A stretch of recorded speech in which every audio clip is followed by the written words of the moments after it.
Hello everyone and welcome back to Two Andrews, One Barbell. I'm Andrew Rowe. I'm Andrew Blackwood, and this is episode 20 something. 20 something. 23? 24? We'll go say 23. Yeah. Yeah. Now, we've had an ongoing situation. There's been a bit of a hiatus with the podcast. Yeah, we haven't been posting too much. Yeah.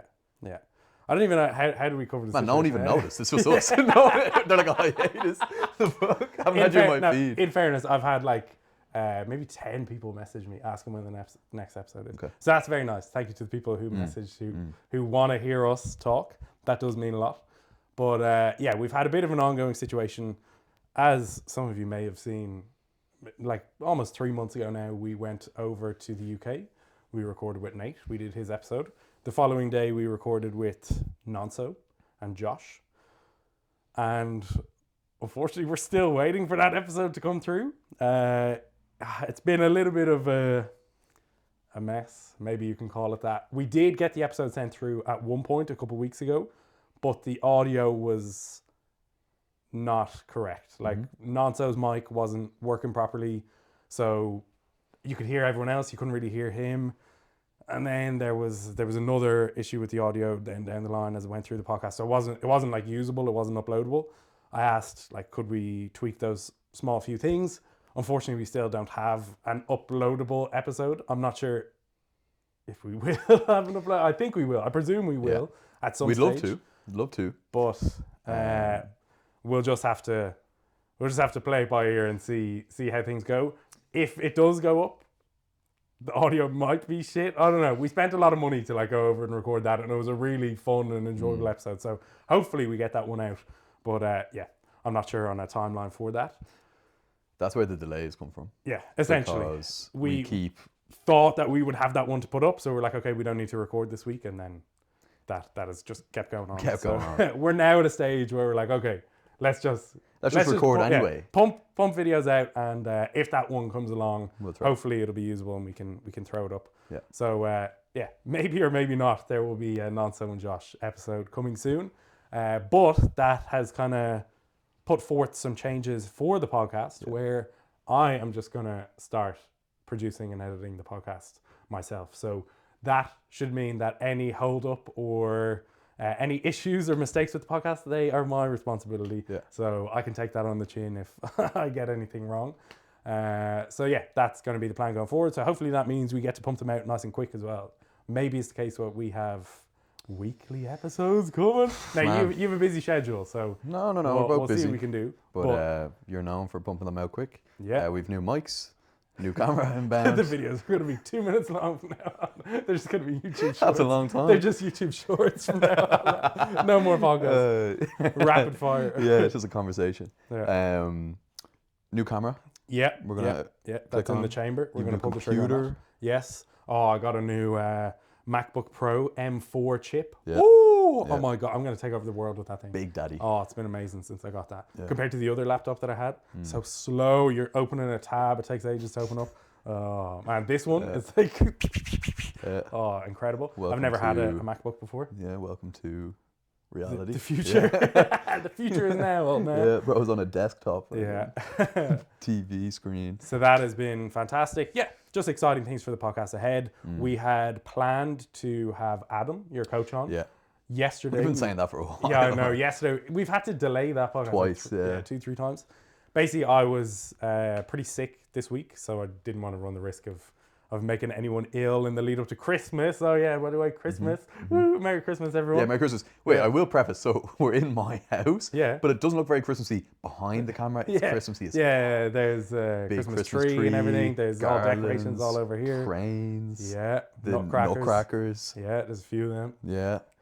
You tested them out. But right now we're in a very sterile Yeah, I asked setting. him to get Christmas hats in advance, and as you can see, he doesn't care about the podcast. Yeah, anyway, so Christmas time, all very well and good. I think we'll probably post this a couple of days before Christmas. Yep. So that should be lovely. Yep. We were planning to have Adam on, but I was sick, so we said we'll put it on hold for another week or so. We will have this before Christmas, right? Yeah, no. Oh man, I'll have this. Right then, I'll tell them. So Andrew was suggesting that we offer a service, cheap enough service, Here we go. where you What can is he gonna order a 2 Andrews like Merry Christmas for a loved one. So we'll record ourselves in any setting you like, in any like dress code, saying Merry Christmas with like a 30-second script for a loved one, up to 30 seconds. Cheap enough. DM us if you're interested. Yeah, DM Andrew. He changed his Instagram name. Oh my man! When you send me DMs on Instagram, I'm like, who is this? Yeah, send them to Andrew Rowe _ whatever your new name is. Andrew_Row1. Yeah. Very good. What made you change the name, brother? Man, I just didn't want people to think Odyssey was my name. It's like, I do coach with Odyssey, but I'm Andrew Rowe, man. Yeah. Okay. That's just something about that. I like think that. names are quite an important thing. Isn't there something so strong about your name? Yeah. And then, like when people don't use your name, it's real like condescending or whatever. Interesting. I like that. Yeah. I think there's a lot of strength in your name. Yeah. Anyway, that's... Yeah, what was I talking about? We'll record with Adam soon or something. Yeah, we'll record with Adam soon. That'll be a good one. I'm looking forward to that. I think that should be a little bit after Christmas. Yeah. Because we were going to do week it or Andrew's so 6, so we can start after Christmas. Yeah. Then we have other plans for other guests that we would we'll like just to record more often as well, though. Yeah, no, we'll get our own yeah, one yeah, there. Yeah. Andrew wants to see me more often. Yeah. Yeah. We'll discuss it later, but I have plans for upcoming podcasts. Oh. They should be exciting. Yeah. We also plan to get Listus on again. That would be pretty good. Yeah. We plan to get Listus on. We plan to get... Okay, this one is up in the air, but we're going to Sheffield end of January. So it's actually not... it's probably like 6 weeks away, is it? It is like 6 weeks, yeah. Holy moly. So we've basically said that we are willing to have the winners on as their prize, as part of their prize. They could give us some of the prize money to come on if they want. We're going to head over. Yeah. We're sorted. We haven't booked accommodation. Flights we have. Yeah. And we're going to shoot some pods. Yeah, we'll see who we can wrangle. We'll see who we can get on, who's willing to talk to us. That'll be fun. If there's anyone that you would like us to really get on, let us know. And we'll do everything in our power to do so. And hopefully have some fun, insightful chats over that Sheffield weekend. When do we go over? We go over like 3 days before? 2-3 days before? Yeah. And then 2-3... No, we go... We're there for like 4 nights. Yeah, I think. We'll have some time. Yeah. We'll have some time. That'll be good. Then... Oh, this is an exciting one. The Uni European Championships. Hell yeah. That's your next competition. Yeah, man, we've had so few podcasts that haven't even spoke about that. Yeah. So a while ago, the RHPF had sent out like a feeler email asking, are you guys interested? The people that like kind of met the criteria, uni, juniors. I don't really know what the criteria was, but they sent it out saying, we're considering sending a team. Would you go?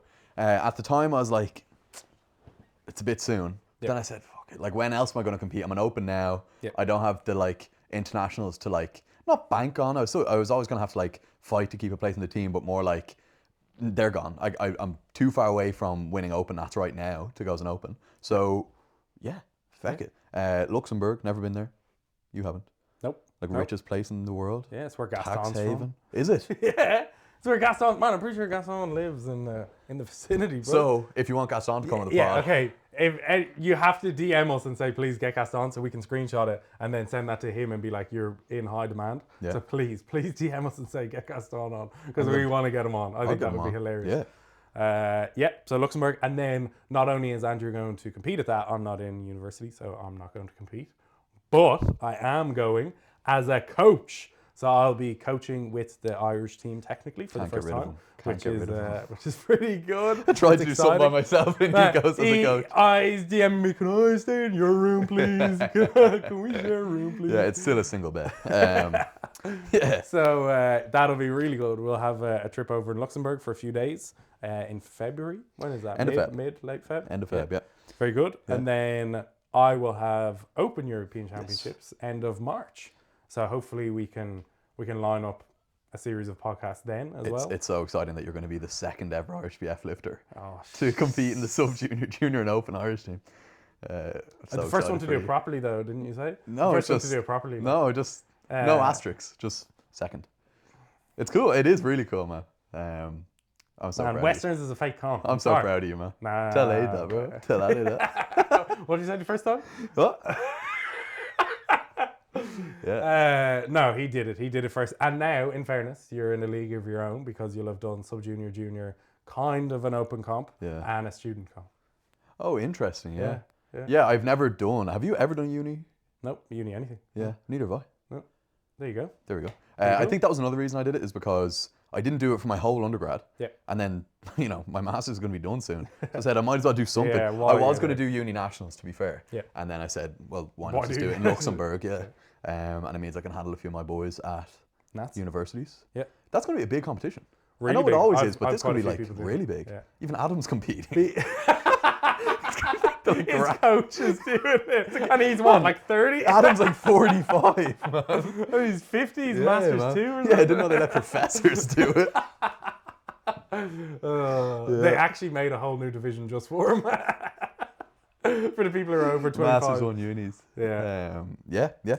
That'd be really good. Yeah, I have quite a few people doing that because the Irish team seemingly is not sending a team over to Junior Worlds. Yeah, to Costa Rica.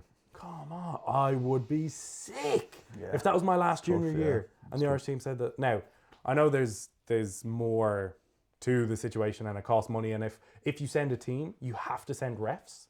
That's the situation, isn't it? And then if you're sending refs, the Fed has to cover like the expenses for the refs, my knowledge, which is a lot of money to fly over to Costa Rica, stay there for 2 weeks or whatever it is. It's a lot of money. How much would flights have come to? Probably over. I looked at it and I think they're over $1,000. Yeah, So and now that's tough on the lifters as well. So like maybe the interest from the lifters might not be that much. But I know if I was going, man, I was excited to go as a coach. I would be willing to go as a coach. This is bullshit. Yeah. Right? The university comp? Yeah. I'm representing UCD. Oh yeah. Yeah. Fuck. It's a university competition. I'm representing UCD. When you look at the nominations, it says name, age, UCD, country, college, university that you're repping. Yeah. UCD, University College Dublin. So I email, not like, at first I thought, oh yeah, maybe they could, and then everybody else doing it was like, oh my God, email and ask what they can cover for the competition. You're repping them. Yeah. Sure to get some university branded kit. Yeah. Maybe they'll get flight accommodation. The fees aren't covered for this competition because it's not like strictly country based. So, cool, we don't get a kit or whatever. So I was like, okay, They cool. can put some money I'll towards just ask. I'll say, here's the credentials. Here's the formal invitation. I'm the first guy to go sub-junior, junior and open. Yeah, I am going to competing like up top of the class. Like I'm hoping to like try place, do the best I can. They said no, fuck off. They basically said. And they said if you benched more, maybe we'd consider it. But I think it's the deadlift. They said 300 deadlift. No, they said no. I was a little bit let down. Now, they did explain that they had a rule or like a bylaw, whatever it is, policy. I don't even know where they got this from. And they like copy and pasted it to me, and it was like, it's based on club. That's basically the thing. So there's no club or society in UCD that does powerlifting. Man, why isn't there? There's one in every other university. Nearly, I think. Yeah. So I What are don't you really guys know. Like, thinking? I don't know. But she was like, if you are looking to set up a club, here's the links. And then the only reason I didn't really like that is because, okay, so you'd be willing if there was a club. There is no club. So if I arbitrarily set up a club, went with the funding, and then shut the club down after, that's not really a real merit. And it's not like I've been here 4 years or I'm an undergrad student. I'm here as a master's, paying a bunch of money for the master's. Now maybe I'm sounding a bit like ignorant here. I don't really know. But I just thought, but the fact that I'm repping the college. It's a sucky situation. Nothing? Not even like a fleece just to say UCD? Yeah. It's the same kind of thing where I know people who were applying, say, for like a master's program, and they were trying to get like a scholarship or funding through powerlifting and got turned down because it's not recognised by Sport Ireland. Come on. It would have saved thousands of euro. Thousands of euro. But because we're not accredited. Sport Ireland is one thing, but like I just think with the clubs, it's like, there's no club. Yeah. I just entered the college and there's no club. And this competition is here, international. A bit annoying. Yeah. It is what it is. That sucks. Now, to be fair, it wasn't too expensive to get over there. Yeah. Yeah, it was like €14.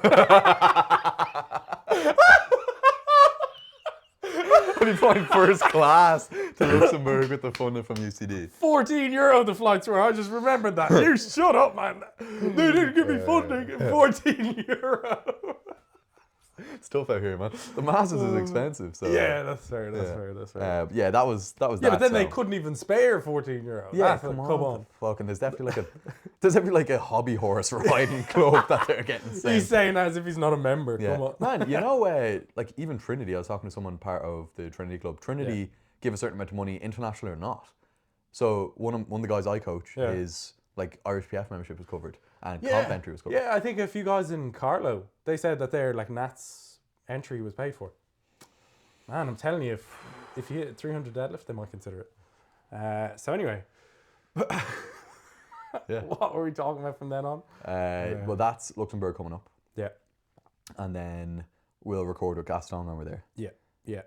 DM us, please. I beg you, DM us just so we can Yeah, screenshot that. just everybody. Yeah, DM everyone him. who DM him and say you need to go on 2 Andrews, 1 Gaston.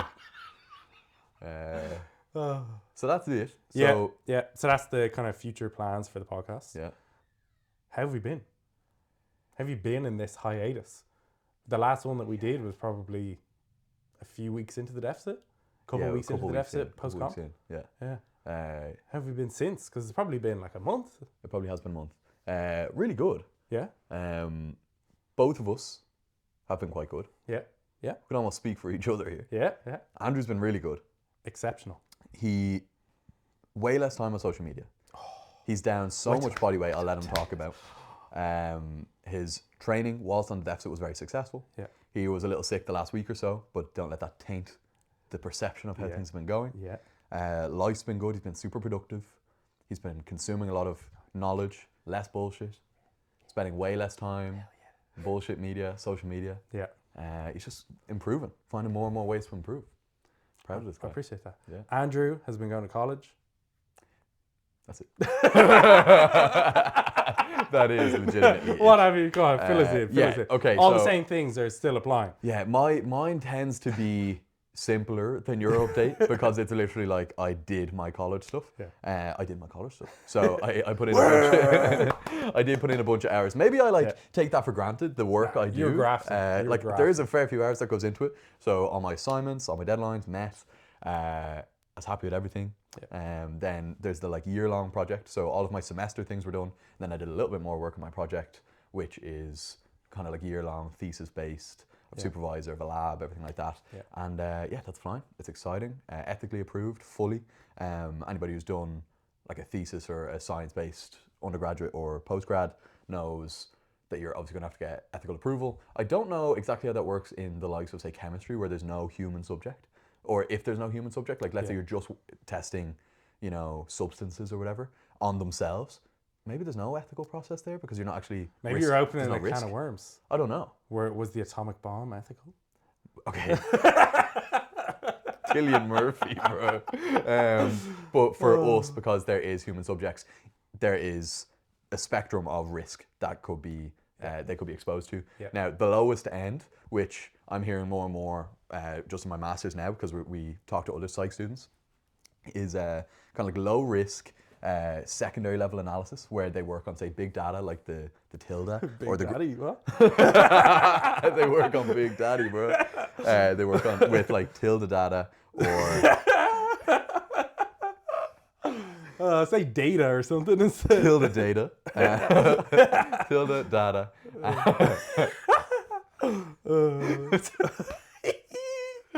and or the Growing Up in Ireland study, and so there's no direct first-hand interaction with the participants. It's only the data that's been abstracted from studies. So they're like low risk, whereas for myself, where I'm going to have like one-on-one interactions with the participants, it's like not excessively high risk because I'm not having them do anything ethically questionable. There's no deceit. Huh? Backflips or anything. There's no backflips. There's no physical demand. There's no they're not consuming anything or whatever. Yeah. It's literally just conducting it in like a battery of paradigms. You're battering them. I'm gonna have to use layman's terms with Andrew. I'm gonna have them do a bunch Are you of calling me stuff. dumb? I'm gonna have them do a bunch of stuff. And it's not that scary, so they're gonna be okay. But That's better. Okay, fully makes ethically sense. approved. They kind of give you submit it to the ethics board. They review everything. It's particularly tedious, like every last detail, every last word, every last time frame, every last thing they're going to be exposed to, how their data is going to be protected, everything like that. They kind of contingently approve a lot of them where this sounds right. We just need you to clarify or add or take a few of these things. Did that, that's all done. So we're ready to go. Ready to go after Christmas when I come back. My literature review, they like to have in as like an assignment. So that's 3,000 words. I don't know why it's going to be 3,000 words. If I'm reading a paper and the intro is 3,000 words, it's only because it's like a huge paper, and if not, it's excessive. Yeah, it'll be good. And that's where I'm at. So what was I saying? So you see, you did college stuff. I did college stuff, yeah. So I guess the other thing that's been going on is our training in deficit. Yeah. So we hop in. Yes. So for myself, just to expand, being sick as a dog. Yeah. Oh, I was sick as a dog last week. I think the cut nerfed me a little bit, right? Because it was the last week of the deficit, week 9 or something, down 11 kilos, week 4 of the block. So super heavy training, running myself into the ground. And I don't know if you get this. Do you ever, like, when you're super fatigued from training, you almost feel a little bit like fluey or something when you just have that that fatigue that you're carrying throughout the day, just real run down, beat up, sore. That's what I had, and I was like, oof, this week 4 kicked me around, and then I woke up with a blocked nose, and I was like, oh no. There's nothing worse than a blocked nose. No. It's emasculating. I think it's like you've had just your ability to breathe taken away from you. Oh yeah. It's like, call me a flu, bro. Where can I get one of these? Damn. Yeah. So I was suffering with that. I tried to push through. Kind of as you mentioned, I've been super productive over the last 2 months, I would say. But I just hit a wall where I was like, okay, I'm run down. I need to rest up. I need to just veg out and take it easy. So I had 2 days where I was just watching a load of Netflix. Man, I would do my work in the morning. I would go to the gym. Maybe not the best thing while I was kind of sick, but whatever. Went to the gym, would eat my meals, and then for 6 hours I would just watch Netflix. I would just try chill out, and I watched the whole NBA docu-series on Netflix about playing basketball and stuff like that. It was very cool. The Sprint docu-series, there was a Katie Taylor documentary, boxer. There was a Tyson Fury Usyk documentary. I tried to watch some of the NFL docu-series. And then I got bored of the NFL one, so then I just decided I'd do work again. Mm-hmm. So then I had 2 days of vegging out, and then I went back to work. And then I was like, you know what? I'm sick of this. This has been going on for 6 days. You know what I'm going to do?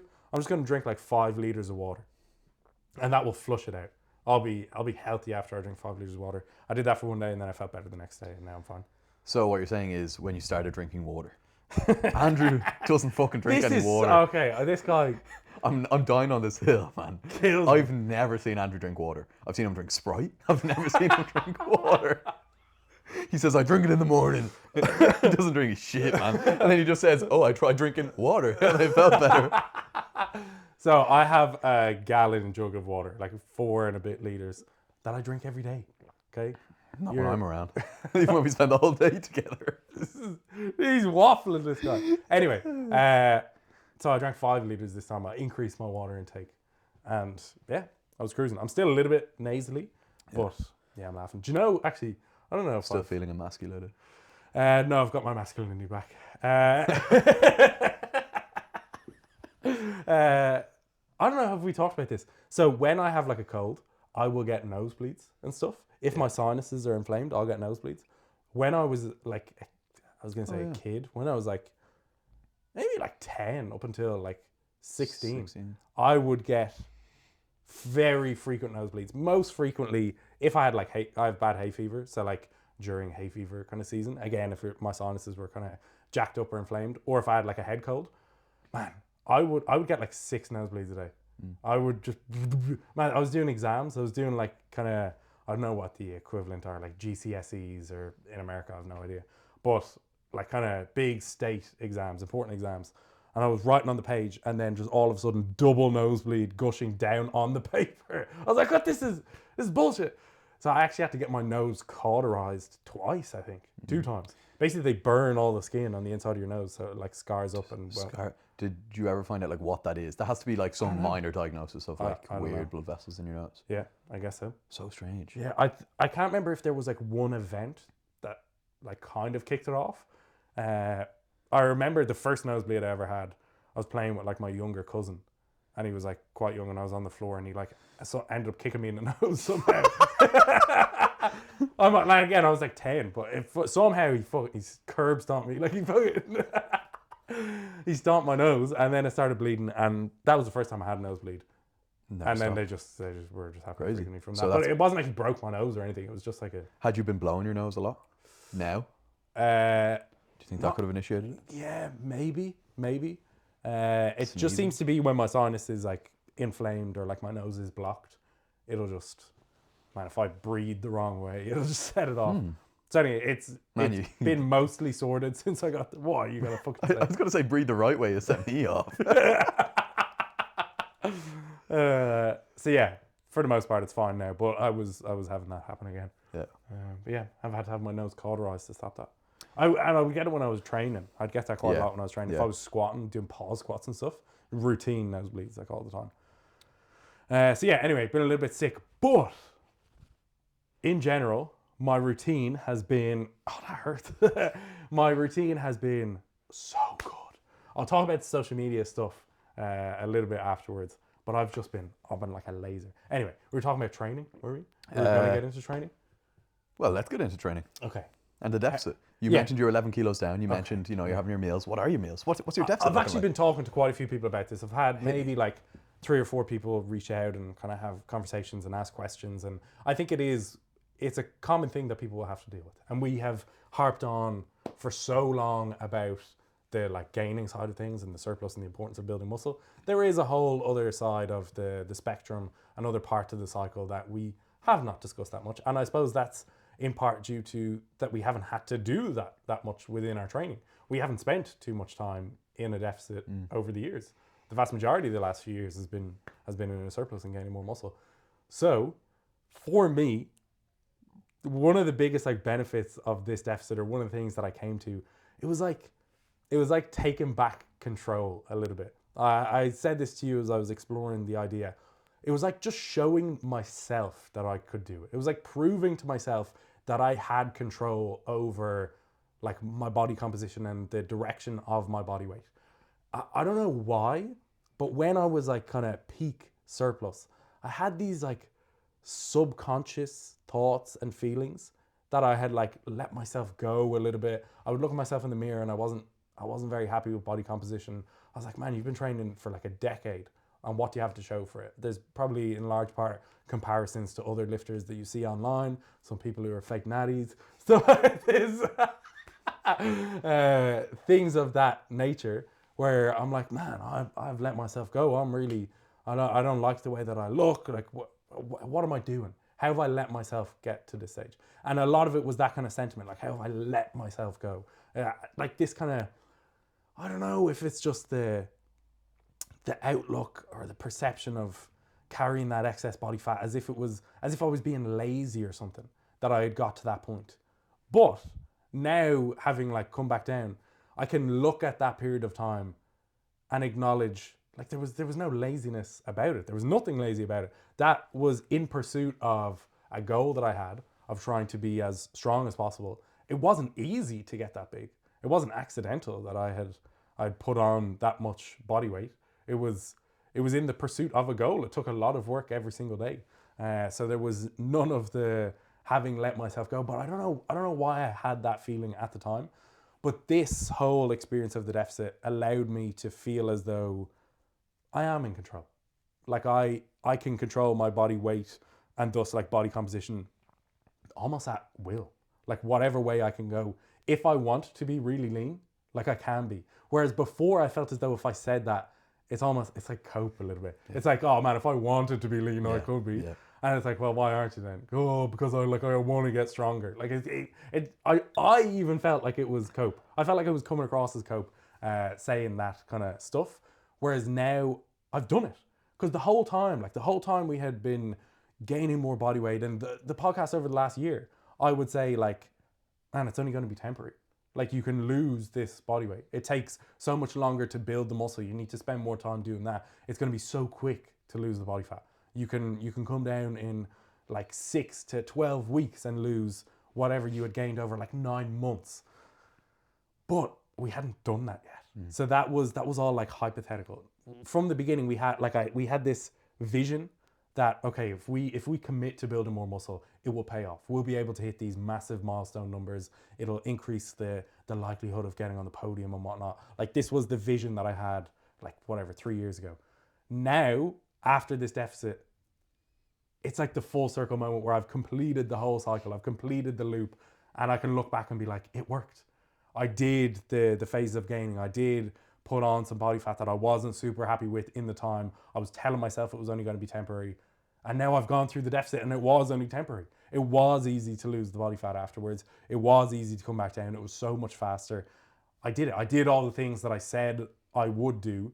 And I proved to myself that it was possible. It closed the loop. Because again, saying it'll be like, I know in theory it would be simple to lose the body weight. But part of my mind when I was heavier, I was like, what if it isn't? Like, what if I go to do this and my performance like tanks so much? Like I get so much weaker coming down that I really hate it, and then I don't want to commit to it, and then I don't end up losing the weight. Or what if it's actually really difficult when I try to go into the deficit and it's not as straightforward as I had made it out to be? Or what if You couldn't stick to it. yeah, for whatever reason I couldn't follow through with it, and what if I actually do end up being this heavy for the rest of my days?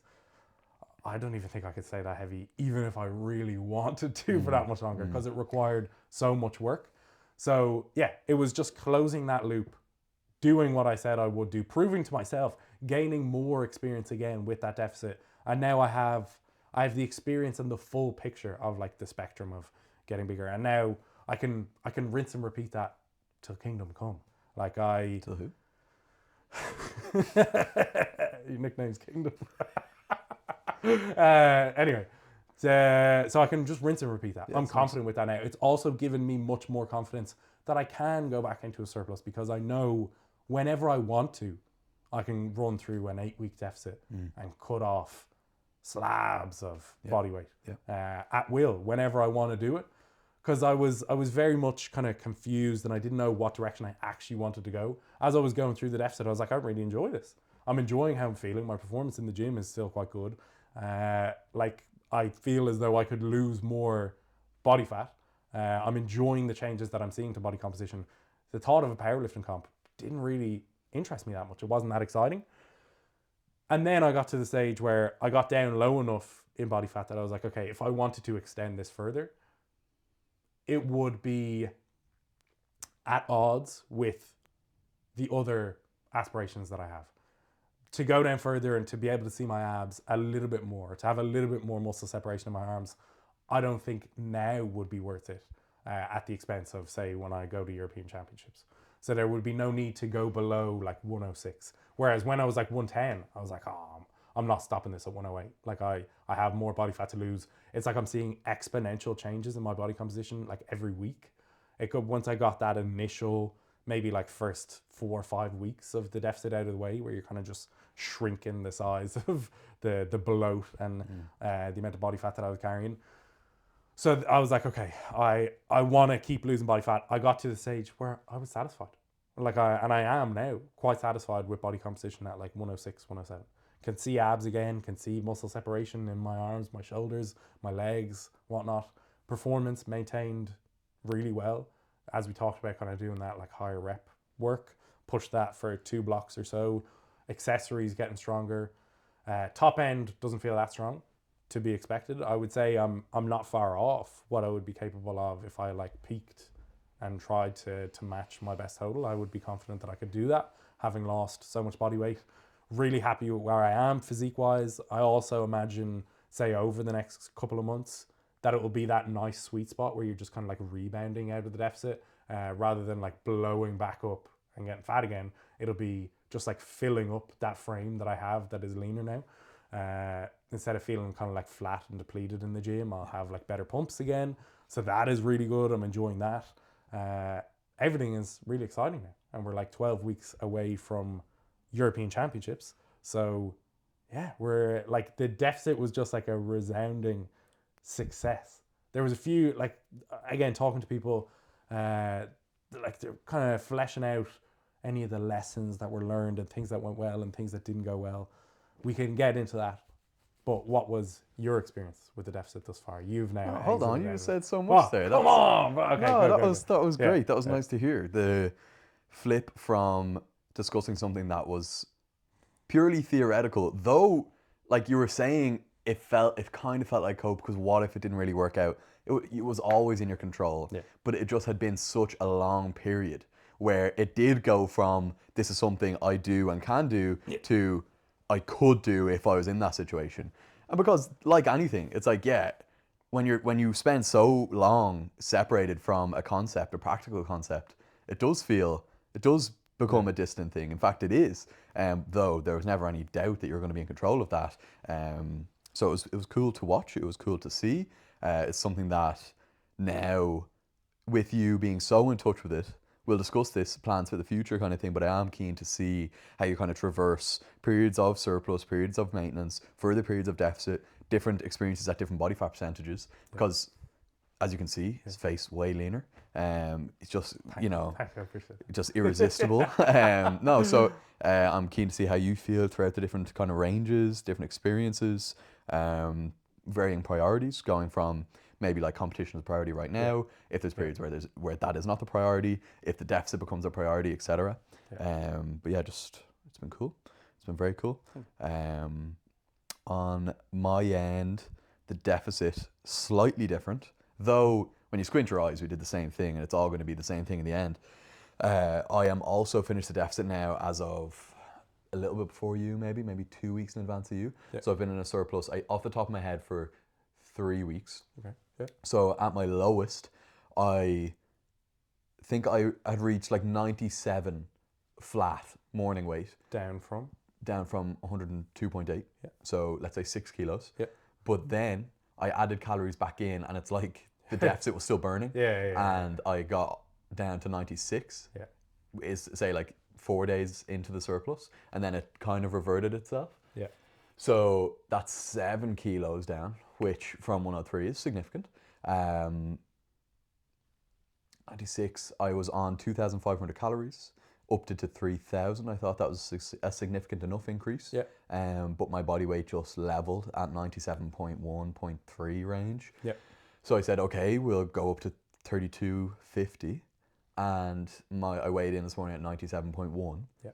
So this is a concept that we'll discuss, exact numbers and calories and experiences there. I remember we said on the last podcast, we were surprised at how little we had to eat to lose, but perhaps I was in, and I don't know about you, but I was in a bigger deficit than I thought I was. Now, I didn't know I was in any amount of deficit. I just knew that in order to get my body weight moving down, I had to go down to 2.5, because when I was on, say, 3,000, it leveled itself at like 100 kilos from 102.8. So to go deeper into the cut, I had to drop the calories. But my body weight was just trending down. So maybe I was just in a larger than 500 calorie deficit. And my maintenance right now is 3,200 calories, 32.50. And that's why I'm sitting at 97.1, which would make sense. Yeah. So I think I'm going to up it a little bit to 3,500. But I am quite happy, because typically I've lived in extremes of either losing a load of weight really fast, out of control, or gaining a load of weight really fast, or nothing. Yeah. Where I was bulking, but nothing was happening. And then I would add I wouldn't add anything, because I wouldn't be tracking. I would just try to like double down on my food intake, and I'd end up assumingly taking in, days would vary because I wasn't tracking, but I imagine I'd add like 1,000 calories on top of what I was eating, and my body would definitely move, and it would feel great for a few weeks, and then I'd end up reaching a high end point very soon. Now it feels like it's very much so in my hands, because I am tracking, and I do have my body weight to reflect. It's like, now when I go up to 3,500, I can control it. So I'm also at a point where I feel great, whereas at the end of the deficit, I was super flat, super depleted, psychologically done with the deficit, looking forward to getting training for the competition, maybe gaining, again. So I don't feel like the last couple of weeks have been a waste, because I haven't gained much body weight. In fact, I imagine the kind of hypertrophy has begun. It's just like a slight turnaround latency phase. So start getting the body weight moving. That's a really important kind of concept to take in. like say, as I had also touched on, like the size of the deficit that we were in and kind of the amount of calories that we had to drop to see the rate of progress. Even towards the end of my deficit, like 9 weeks in, I was eating around 3,000 calories, and my activity was quite low. I'd say my steps were only like 6 to 8,000 steps a day, and then no like additional cardio on top of that in terms of like incline, treadmill, walking, or stairmaster or anything like that. So those 3,000 calories, that had me losing like 1% average body weight a week. So I was losing like a kilo a week on those 3,000 calories.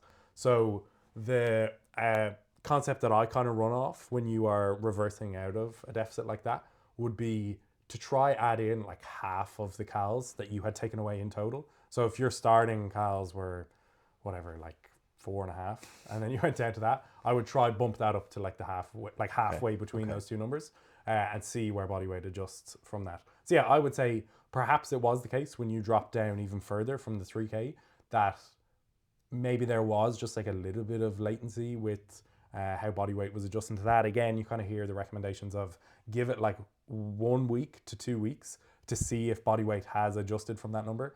I know in the moment there's always the temptation of like, fucking, I don't want to wait 2 weeks of not seeing the scale move. So I'm gonna move down further. So that is a common thing to notice. Now, at the same time, if you do wait, you may find that you don't have to drop calories that much. I suppose perhaps you're in a somewhat fortunate position where the amount of calories, even when you're at the bottom of a deficit, is still reasonably high. If you're someone who's already on quite low calories, you might not want to rush into things too much. You don't want to be slashing calories away willy-nilly. It makes sense though, because logically, take like 1 day at a time, is if you ate nothing for a day, you're not losing any fat or tissue. And if you eat 10,000 calories, I'd like to do that with Andrew. If you ate 10,000 calories, at me, you call me fat. I would, now someone can correct me if I'm wrong, I would gauge that there's no tissue being added from 1 day of excess calories. Now maybe you could say, okay, over that week you've averaged way higher calories, and then, but yeah, so now we're back on the week. See, there's a thing, I can't remember exactly what it is, but it's like a certain amount of 1,000 calories that correlates to like a pound of body fat. So how quickly can it make synthesize tissue? I would imagine in a 10,000 calories you may put on a certain amount of tissue. I don't know what it would be. I would say there'd definitely be a significant amount of water retention and whatnot. Yes, absolutely. You would weigh in heavy. Yeah. But then I would say there would still be a certain amount of like fat that is synthesized or like stored from that quantity of food. But I can't remember the exact number. I'd need to look it up. It's a certain amount of 1,000 calories over your maintenance that correlates to like a pound of stored body fat. But again, I don't even know how accurate those are. No, I would have to look it up. They make sense and obviously have been found for a reason. And then the only reason I'm using such an absurd number like 10,000 is because like I imagine one instance, like it's one instance, but also the rate at which your body can make tissue before your body has just gotten rid of the food, like just excreted. Anyway, that's my point is though that of course you need to wait a week or two because what you're doing almost only affects next week, kind of. There will also be like obviously you are tracking now, which is really good. We can touch on that a little bit as well. For anyone who may have like sort of variance in the foods that they're eating, again, like say for my own intake, my breakfast and lunch will be the exact same thing, and then dinner is relatively similar every night. It'll be the same kind of core foods, just made into like different chicken nuggets and chips. Yeah, brother. Dino nuggies, whatever. But if you are eating like vastly different things that have different like sodium quantities, and you're consuming different amounts of water, like that can lead to significant fluctuations, even if the calories are moving in the direction that you want them to be, and thus your body weight will be coming down in the rate you want it to. But those kind of short-term fluctuations in water or fluid retention can skew that a little bit. So if you are only looking at the time scale of a few days, you may not be getting the full or most accurate picture. Yeah, excellent. But yeah, tracking, how is that? Let's say like kind of fully, because you have been tracking like on and off for a long time. Yeah, but I've been feeling very much in control of it now. How's that been? It's been a while since I've done this because even though I had short periods of the last few years where I did enter a tracking phase, it was very short-lived, inconsistent, and infrequent because it was only a couple times a year that I do it. It would be like a transitionary phase where, say, I was intending to bulk and nothing was happening, or vice versa, I was intending to cut and nothing was happening. I'd hop onto FitnessPal, see what I was having, and then just like slash it, and then just like stop tracking again and use that slash habit to know I'm going in the direction or add to know I'm bulking. Now it's been really nice though, because I have such a reliable, valid Yeah. metric Yeah. to refer to know. Yeah. It's not, oh yeah, based on like that kind of habit, I should be moving in this direction. You fucking know I you're know going exactly. in that direction. And it's like now what's quite nice is I can make small changes. Where in the past, I always had this level of self-efficacy that I can gain if I want to and I can lose if I want to. But the only ways I could do either of those was if I'm losing, I'm losing. I'm barreling my body weight down. Or if I gain, I'm gaining. And it's like I can only 0 to send the 100, train like, in one yeah, direction, but yeah. I'm not actually driving the train. Yeah. Whereas now is like I'm deciding every Fine-tuning, centimeter the yeah, train goes, the tweaking, exact adjusting. speed. So it's been fun. It increases, like I said, I had a high level of self-efficacy. Now I know for certain. Like if someone turned around to me and like said, "You actually need to just be a kilo heavier in 2 weeks," I'm like, okay. Yeah, I know exactly the know inputs I what need to do, change. yeah. So, oh, I love that. And what led you to doing that? Well, of course, influence here of yourself. But entering a phase where Adam and I had kind of laid out I want to say loose structure, but way more of a specific structure than we had ever made for the coming years. When I said, you know what, I want to aim to compete and win at nationals in the coming years. What does that look like? And we worked backwards. And we said, okay, I probably am looking, that's in the 105 class. It's not in the 120. I'm not big enough. And it's not in the 93 because I don't, though when I was at 96, that sounds very close to 93. My performance felt, and I didn't touch on this, so bad. And maybe spending some time down there, I could have recouped and found a more comfortable position with numbers, but it wasn't like I was hitting the same sets at 96. I was hitting considerably less load. So if that's at 105, then it involves filling out the 105s and being the biggest, leanest 105 I can be. Ideally, in a few years, being like 105 kilos at a relatively 108, brother. 108. Hell yeah. Stepping on the platform, relatively lean, but filled out. So to do that, I'm gonna hop on gear. I still love, and as the years go on, it's like if anybody accused me of that, it's like, man, Look at me. look at me and look at my. You want to grab these love handles? I'll show you what's on gear. Excuse me. Look at my open powerlifting. It's like it's actually like, you know, if you want to see someone on gear, go to. But yeah. So, anyway, what was I saying? Oh, so with that goal in mind, with the intent to fill out the 105s to be the best 105 possible, I kind of needed to balance gaining as much as I can with being in an appropriate, happy body fat percentage range. And so we knuckled that down because this was while I was on the deficit and I was kind of deciding, oh, do I go down to 93 right now? And I was like, okay, the further I go down, I'm already not enjoying my kind of powerlifting performance right now. And I've been cutting for, I think it was 8 weeks when we decided to call it. 8 weeks was a nice period. We were discussing that. We can touch on that in a few minutes. But I now had to decide, okay, do I further drop calories or increase activity and probably further decrease my enjoyment for a short period of time? Or do I exist within the range of the body fat or the body weight I was at, which is 97, and bulk up to 5-6 kilos heavier, let's say 102, 103, over like a 6 month period, 6 to 8 months, and then cut for another cut period and keep recycling that. And as I get heavier and bigger, the next time I get down to 97, I'll be leaner. But then maybe the next time I don't go down to 97 at all, I go down to 97 and a half, and so on and so forth, until when I cut down, I'm like that range will shift higher and higher until I'm going from 105 You have more to muscle 99. and less fat every time. Exactly. So I think with the goal specifically of high-end national and hopefully international performance in mind, there was nothing wrong with me going down to 90, 93 if the priority in the immediate was aesthetic over performance. But when I balanced them out, this was the happy medium. Because if I purely just wanted to lift as much weight as possible in a year, I would just do what I just did again and just bulk right up to 105, 106, not care about aesthetic at all. It's not sustainable. It was doable for Worlds and Euros. It wasn't sustainable. Because as well, this is something that I kept coming back to, because we had that time limit of the end of the junior career.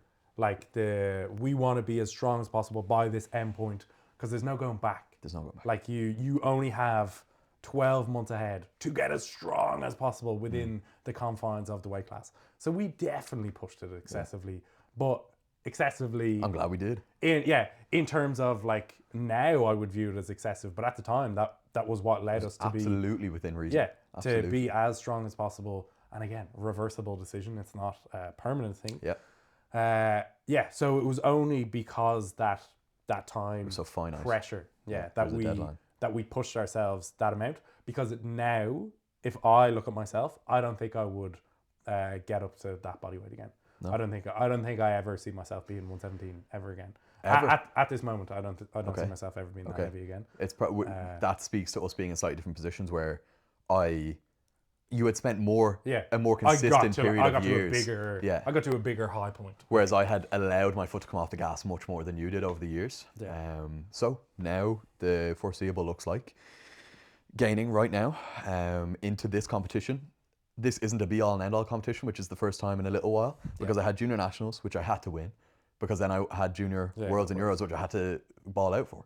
And now, though I'm not going to kind of just pussyfoot around, I want to lift as much as I can. I'm aiming for PB loads, but there's no inherent pressure. There's no deadline. And realistically, if I was to put a competition out there that I am gunning for, like, you know, the one that's on the calendar with a big red star, it's probably Nationals 2026. That gives enough time to put so much muscle on my frame that I could confidently say I'll be loading a lot more than I am right now. And then we can talk about competing. Hell yeah, boy. Brother. Yeah. And that's when we have that like structured plan surplus. We know what we're gaining. We're minimizing that fat gain. We're cruising. That's been one of the big things I've noticed as well through this deficit is I was like, damn, I was carrying a lot of unnecessary body fat. And since performance was so well maintained as I came down, it was like, I'm like almost purely eating into body fat here and not muscle mass, because my starting point was not very lean. Like I had a significant amount of body fat to eat into. So I was like, damn, a lot of that was unnecessary. Now, unnecessary in air quotes, because like I put that on getting bigger and getting stronger. So like I couldn't have got as strong as I was. Well, that's a big statement, but like I got as strong as I was through the process of getting up that heavy. But I can maintain that strength almost by getting rid of that body fat because there was so much excess of it. That's how I look at it again, is there would be no need to put on that unnecessary amount of body fat going forward. The rate that I can gain at is so much slower and more drawn out because there's no more time pressure. It's open, like it's the open class now. You can take 20 years to continue filling out, and there is no rush whatsoever. So a thing that I heard, and we discussed this a while ago, and we were exploring the idea, it's just like a general heuristic of like bulking, and the recommendation was to try not lose sight of your abs. And we were like, like I don't know how. Well, obviously at this time, fucking I'd lost sight of my abs. I was like, nah, I don't know about that one, man. But I would say going forward, that will generally be the approach that I take. I don't imagine I will get to a stage where I have lost significant sight of my abs anymore. And if I have, that's when I know it's time to cut back down again and to start that recomp. Because as I was coming down this time, I was like, fuck, like it was unnecessary. Well, it is unnecessary now to have that much body fat. I don't see myself ever getting there again. You know, I feel there is such a small percentage of the population that I would justify entering the losing the abs range for good reason. This is not to say like anybody who can't see their abs, you're doing something wrong. I think if you were to decide how far to take your bulk, the heuristic of not losing your abs is perfect, because you know, if you can see, like, of course, we're not saying like be able to like touch your abs, no fat on top of them. We're saying like you can see the outline where the fat is only contouring your abs. And I think, or the other way around, your abs are still contouring your fat and it's not just flat. I think the direction we're going here is, you know, you're in a healthy range of body fat. Like that, I could guarantee if you lived in that range for the rest of your life, you are optimal body fat percentage for your organ health, for your cardiovascular health, for everything like that. It also allows kind of a range of body fat that won't inhibit performance, because We could say confidently that you're probably going to be more comfortable if you can have enough calories to sustain that kind of body fat, Yeah. as opposed to the calories you'd be on to sustain a super lean body fat. Yeah. And we're talking probably powerlifting specific here. I'm not saying like if you're a sprinter, get up to the point where you can barely see your abs. Chances are you're going to see your abs shredded all the time. all season. But here, yeah, definitely, and I think it's a perfect heuristic. I could see myself only entering those phases where, let's say I'm on like month 6 of a bulk and my competition is this month, then for such a short period, I'm willing to go, okay, I don't need to see my abs. I'm willing to load the extra few kilos on the bar, and then I pull back. Strip that off. Yeah. Yeah, so I kind of mapped out the logistics of what the rest of the year may look like for myself. I have European Championships coming up in March, so we're 12-ish weeks out now. Presumably, we'll have World Championships thereafter in June. I guess, just because I'm the only person who's hit the QT thus far. I would say for that, if I can get up to like 110 by Euros time, perfect. At that like rate of body weight that I would like to gain. What are you at right now? Like 107, 107.2-ish. If I can get up to around 110 in those 12 weeks, about a kilo a month. Yeah, that's perfect. That's like around-ish 0.25% average body weight a week. I'd say that would be pretty sweet for trying to build as much muscle and gain as little unnecessary body fat as I can. And then running through to Worlds, which is June time, middle of June, beginning of June, something like that. If I could be around 112-ish, I would say that'd be perfect. And thereafter, this is where it gets interesting, brother. This is where it gets interesting. So I have an idea at the moment. Now, to add some additional context, with a lot of these plans and like maps of body weight and whatnot, I was discussing this with someone. We can want to go like 10 steps down the line and be like, I'm going to be here by this stage and I'm going to do that by this stage, and then so on and so forth, and try like 12 months ahead. We don't really know what could happen in those 12 months. New opportunities could come up that create a whole new plan, or issues come up. You got sick for a certain amount of months and now your whole body weight mapping calendar is off for that, and you're way below whatever targets you had set up. So there's that context to it. But at the same time, like your intent can change over that period. Like you can no longer want to pursue that specific goal.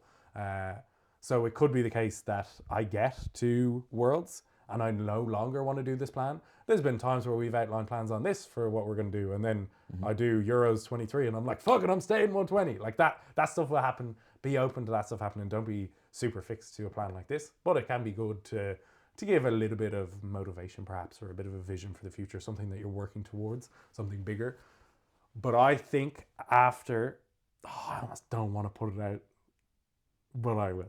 I think after Worlds 2025, I'm coming back to the 105s. I think that's it. I think I'll be 112 for Worlds, and then Nats in November, 105. I think that's the plan. Man, I've mapped out the body weight and it'll work. I'll do it. I think why I would encourage you to throw this plan out there for yourself is there is no pressure to either stick to it or do it or not do it. I don't want the 120s getting too comfy. That's what it is. Exactly, yeah. They're like counting down now for Andy to leave. They're like, finally. No, I'm kidding. If you were to drop, let's say, because either way, let's say powerlifting aside, I think you're going to drop sub 105 kilo body weight anyway. Oh, yeah. And then as a byproduct, you are now 105. Yeah. But I think you want to see your physique below 105 anyway. So powerlifting aside, you're going to do that cut. Yeah. And then performance will come in. So this is the kind of idea I had throughout the deficit as well. I was like, if I do put powerlifting aside, if I imagine powerlifting doesn't exist for the moment, kind of similar as we were telling people, say, with the surplus in mind, forget about weight class. Imagine weight classes don't exist. Don't tie yourself down to a weight class. Continue building muscle and letting yourself grow and go up, and stop trying to cut off a bulk just because you arbitrarily hit the top of the 83 kilo weight class when you're 6 foot tall and fucking 16 years old. So I was like, if I imagine weight classes don't exist, I'm not trying to map my body weight like based on a class. Where would I go down to? If I was just a guy in the gym wanting to look good right now, where would I go down to? And I think I would be like Instagram level lean if I was like mid 90s. I would say mid-90s, where you have like full view of abs, you like have nice amount of muscle separation, all that good stuff. Like you're not stage lean by any, like I'd have to drop another 20 kilos to get stage lean, but like you're Instagram lean, you're clout level lean. I would say if I got down to like 90s, that would be that level. And I would like to see that. I would like to get down to that. And then I was like, oh, if I went down to like mid to high 90s, that allows me to then start building back up again and compete as a 105. So if I then overlay the powerlifting classes on top of that again, I'm like, oh, between that 98 and 108 region, that's probably where I want to spend most of my time. Where I am now is where in a year's time, I would like my peak bulk to end. So that's probably the confines that I'll work within, that high 90s, high 100s, and I'll stay there. Again, I don't think there's any reason to be above 110 for me going forward again. You will essentially spend a period of time almost not resetting, but resetting your baseline to where mine is right now, essentially. And I think by the time you get there, we'll be at the same body weights, body weight ranges, Be fun. So that's the plan, that's the vision. Yeah. I'd say 105. Well, preliminarily, potentially 105. But here's another thing that got me. Dami Fasciaranti, for those of you who know him, he's a lifter who's represented Ireland. Dior like Dami. Dior like Dami. He set the 105 national record at 862.5 kilos. The 120 record is only 837.5.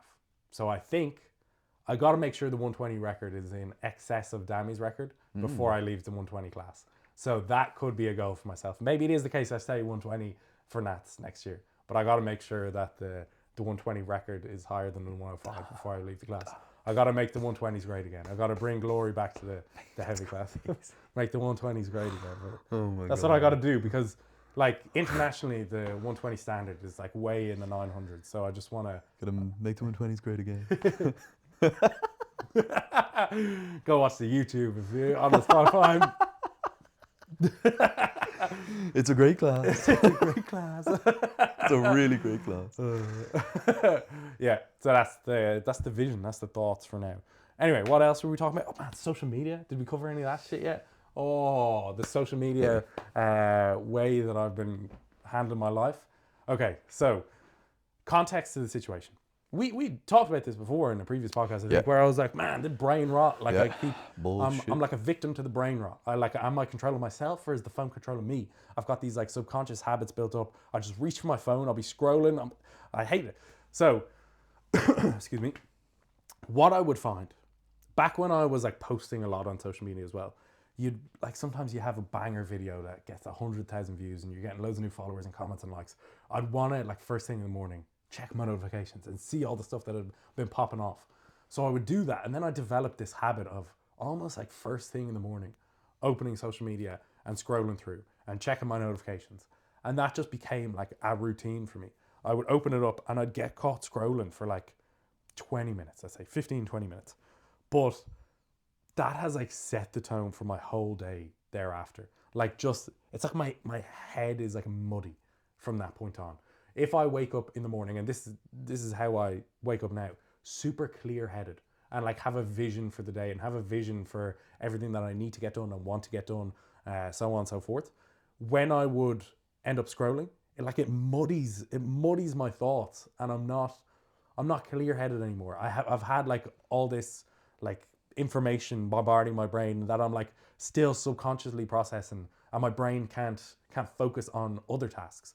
So this just kept happening. I kept noticing like I just have this ambient like anxiety or like stress or not feeling good, like ickiness as I'm going throughout the day when I have been scrolling first. So for a while I was trying to delay the first time that I would open a social media app, and I would wait like half an hour from when I got up. I would never open my phone in bed. I would get out of bed. I would make sure that I journaled for the day and wrote out the plan of what I had to do, because again I found first thing in the morning it would muddy my thoughts and I wouldn't have a clear vision of the things that I knew I had to do for the day. So at least if I can write them down first and I have it like in front of me, the kind of to-do list, then I've got the mojo out and I've kind of set the tone for the day. Then if I scroll, it's kind of fine because I still have the outline for me to follow. But I would then still find that I had this kind of like anxiety is almost the way that I describe it, just like being unsettled, being perturbed perhaps, that there's perturbed. Yeah, look it up, brother. Tell me about it. I don't know, just the way that I said it, like you'd know the kind of meaning. Yeah, no, I guess so. You don't have like a strict definition. Yeah, Just like bothered. just unsettled. I think Yeah. just uncomfortable, just disturbed. I think it's just a fancier way of saying disturbed. Okay. Perturbed. I would have that, and I was like, okay, let me delay this first scroll even more, because I found if I hadn't started scrolling on social media, it was easy to resist it. I didn't have the pull to it until I had like broken the seal, until the first scroll. And then once I had done the first scroll, I would find for the rest of the day, if there was ever a lull in whatever I was doing, I would automatically open it up just to fill the space, fill the void. God help that I wasn't getting bombarded with like being overly stimulated with information 24/7. So if it was the case that I had to walk upstairs and get something upstairs, why would I walk 20 seconds upstairs with no stimulation when I could watch an Instagram reel as I walk up the stairs? And then I'd walk upstairs and I'd get caught scrolling for 5 minutes, walk back downstairs, and I'd be like, fuck, I didn't get what I needed to get. What did I even need to get? I don't even know. And then I'd have to go back upstairs and then get whatever it was. So that just kept continuing happening. And I was like, am I even in control of my brain right now? Why does this keep happening? Or I'm working, I'm on the laptop, and I get hit with like something that is difficult, like a small difficult task. Immediately I would like open Instagram and like go message someone or do something easy, like something. And I'm like, why am I doing that? And then even worse, if it was the case where I'd already been scrolling, but I knew I had to do work, it was so hard to get myself to do work when I'm getting all this like easy, cheap dopamine from just like scrolling. Why would I put my phone away and start a difficult task? And I would, but I'm like, my brain isn't clear. It's not all there. And then when I'm doing the task, I would intermittently be picking up my phone, scroll for 5 minutes, put it down again, do another 20 minutes work, pick up my phone again, scroll.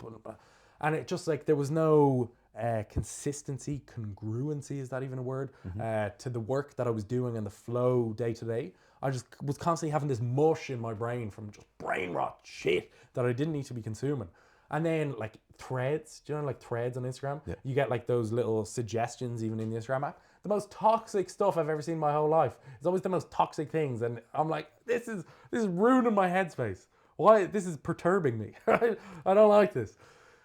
So I was like, okay, this coincided with the deficit, and it also coincided with the deficit in the sense that I had like more time in the day where I wasn't eating so much food. To give a little bit of the breakdown, like when I was in the surplus, first thing in the morning, I would have to make sure that I was eating, because if I delayed my first meal, that would mean all my calories were pushed back further in the day. Yeah. So I would have to like, and you're preparing like a 2,000 calorie meal at like 9 a.m. or whatever it is, maybe like 10 a.m. And that was a problem as well. I was waking up kind of later because the training was so heavy. I was taking so much caffeine that I couldn't really sleep at night. And then I was waking up later in the day, and then that's setting everything back. And I was in that kind of like funky cycle. So I having first meal at 10 a.m. And then I'd be eating that might take like an hour and a half to prepare and eat the first meal. And then you're super sluggish afterwards. And then I'd be going to the gym like an hour after that first training or first meal. So then I have like a 45 minute to an hour period where I'm like, I could do work, but I won't get like a proper block of work done. So I don't really want to start something that I can't like flow through and finish. And if I get in the flow of it, then I delay my training, and then that delays all my meals. So it's this mess. Yep. So I'd kind of just waste time during that period. And I'd try convince myself that I would do something productive in the sense of like watch some videos on like powerlifting now, or watch like Renaissance periodization videos, or like a podcast of sorts, something informative. Never really ended up being the case. I just wasting time, brain rot shit. Go to the gym, come back home, have to eat my next meal then, another 2,000 calorie meal when you're not hungry. That takes another hour and a half to prepare and eat that whole thing. Then super sluggish. And then I'd do my main like work block for the day. I'd have maybe like 3 or 4 hours. But I would not be able to fit in all of the work that I wanted to do for the day in that 3 or 4 hour block. I'd also be like overstimulated from like all the stuff like caffeine and stuff. But then I'd be really fatigued from the training still. So you're in this like middle ground of fucking hell where you're like, your heart is going like that, but your brain is half asleep. And I'm trying to get this work done and I can't get enough done. And then I'm judging myself because I can't get enough work done. And then I'm looking at myself like I'm a failure. And then I have more work to do tomorrow to catch up on. And it's just, again, like stress and kind of anxiety feeling. And then I'd have my last meal and then I'd go to bed. And it was that kind of routine, not sleeping until late because, again, the caffeine in my system just staring at the ceiling in the dark. So it's not even like I'm staying up late and getting like loads of productive work done. Anyway, I was somewhat willing to sacrifice that for like the 1 or 2 months leading into these final competitions because I knew it was such a unique circumstance. And once that period is gone, it won't be the case like that anymore. So what has changed since then is now I'm getting up like 7 a.m. ish. I'm working until like 11 ish, 11:30. I don't have my first meal until like 12. When I was in the cut, I maybe have like 2 meals a day a lot of the time. And I'm never hungry in the morning whatsoever. So I could delay my first meal till like 1 or 2 p.m. and be totally fine. No hunger at all. I would do that all the way to the end of the deficit. Like 9 weeks in, it was still the exact same thing. I would be force feeding if I tried to eat in the morning, like I was back in the surplus. So now I'm getting a huge like block of work done in the morning. I'll have my first meal, go to the gym, come back 3 o'clock, have my second meal, and then get another like 4 hour work block done in the evening. Oh my God. Anyway, that's brilliant. So that has coincided with this approach to social media. So I have more time to like do work, but I decided I'm going to delay that first scroll until I'm done all my work for the morning and I'm done training. Because I would even find in training that I would just end up scrolling like between sets, and then it's like 6, 7, 8, 9, 10 minutes between a set. You're on kind of cold, your head is not in the game at all, you're totally distracted. So I was like, okay, this can't continue. I would stop the first scroll until after all of that. I wouldn't even open Instagram until like 4 p.m. When I first started this, I would say the first week there was probably a bit of like resistance or like hesitation with the bad habits. In general though, again, like when I hadn't started the first scroll of the day, I wasn't really that tempted. I would just find if I was working, occasionally I would pick my phone up and I'd go to click into the app and I'd be like, brother, we don't do that now. Nice. Put that away. And I'd say after a week, I didn't even get the impulse to do it at all. So I would go on at like 4 o'clock, I would post whatever my training, I would clear out some of my messages, and then that is it. I didn't even want to scroll. And now it's got to the stage where it's been months since I like have had this kind of routine. There's been days where I just entirely forget to go on Instagram whatsoever for a whole day. And if you had asked me that 6 months ago, I would say that would have been impossible. Unheard of to not go on Instagram during the day. What are you doing with your life then? like it just wouldn't have even been a thing. Whereas now I'm entirely removed from it. I might only go on Instagram for like 15 minutes in the day to post my training and then get back to any messages that I have there. So that has been absolutely wonderful. I find so much more clear-headed, so much more peace of mind. That again, like ambient anxiety that I wouldn't have even really been super conscious of before, but it's only since it's removed that I'm like, I feel in such better spirits throughout the day. It's so much clearer what I want to do or the direction that I want to go for a day and get that work done. One of the biggest things, and this is where I feel like I've like hacked the matrix. Before, as I was saying, if I was scrolling, I was getting that like easy dopamine. Why would I go do work?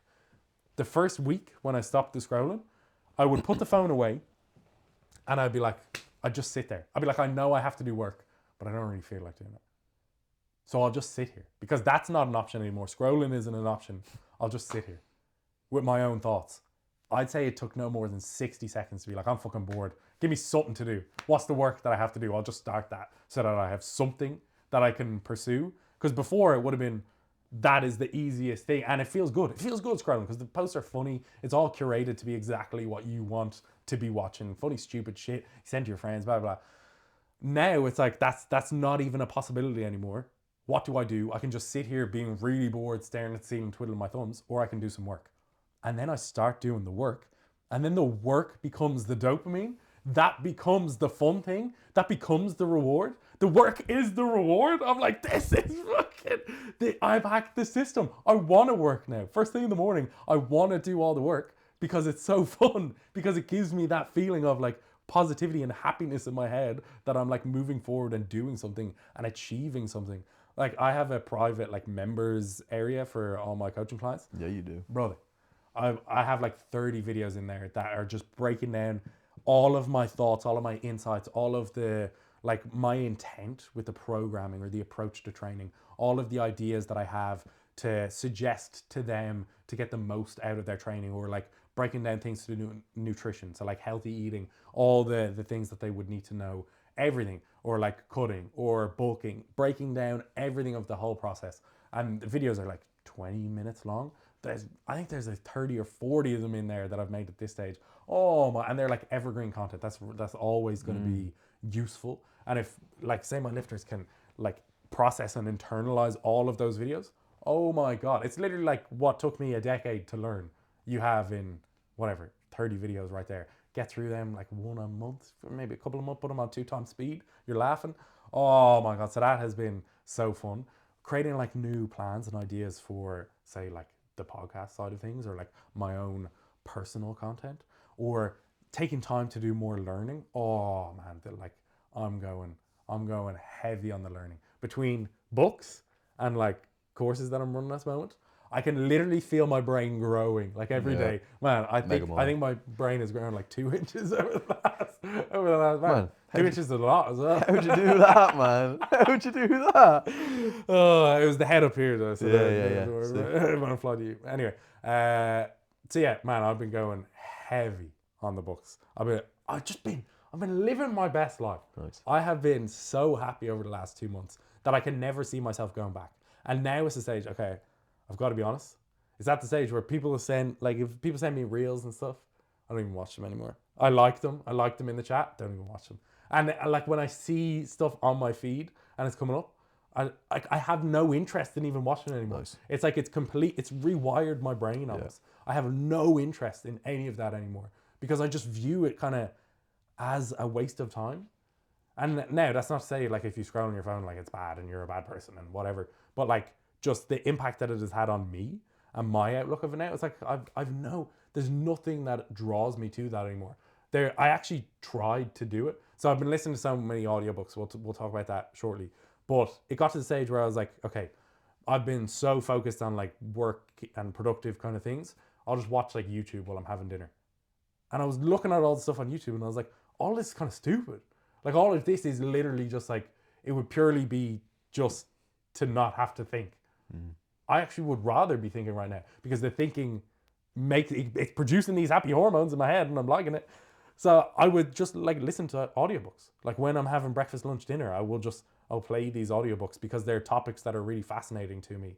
And that's what I'm enjoying at the moment. I'm enjoying that so much more than scrolling on my phone. And sometimes I'll find like I've done all of my work for the day and I'll be like, okay, I'll just go on Instagram for like a few minutes. I'll scroll for like 5 minutes and I'll be like, I don't want to scroll. Like it's actually annoying me. I don't even want to be part of this. I'm just going to do more work. And then I'll go do more stuff like that. Maybe I'll like do some more learning in one of the courses that I'm doing. So I can't even put it into words how life-changing just stopping using social media so much has been.